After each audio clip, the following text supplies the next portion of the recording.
L'engagement de la biodiversité, il ne se focalise pas uniquement sur les agriculteurs. On a beaucoup parlé de l'agriculture, de son rôle pour préserver des espèces menacées, mais finalement ça concerne tout le monde. Tous les pans de la société sont concernés par la biodiversité. Là où les agriculteurs s'engagent pour des espèces menacées comme le vanneau huppé ou la chouette chevêche, eh bien c'est certainement plus de 50 espèces qui nichent en ville, sans compter les migrateurs et les oiseaux que l'on voit qu'en hiver.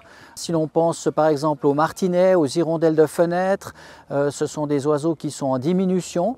Donc on a besoin aussi de favoriser leur intégration à la ville. Ce sont des défis parce que c'est déjà des défis architecturaux. Ces oiseaux nichent sur nos bâtiments ou dans nos bâtiments et on doit effectivement garantir la préservation des colonies.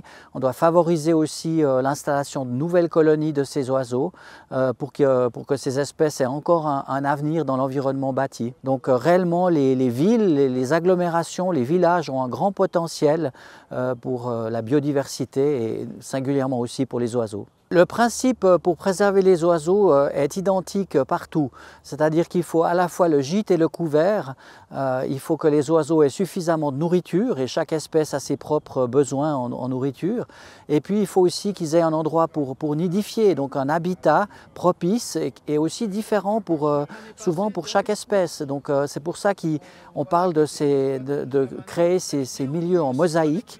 Et dans l'espace bâti, c'est la même chose. Il faut essayer de créer dans nos espaces verts des mosaïques et il faut aussi essayer de se passer le plus possible des pesticides parce qu'il faut que les oiseaux trouvent suffisamment de nourriture.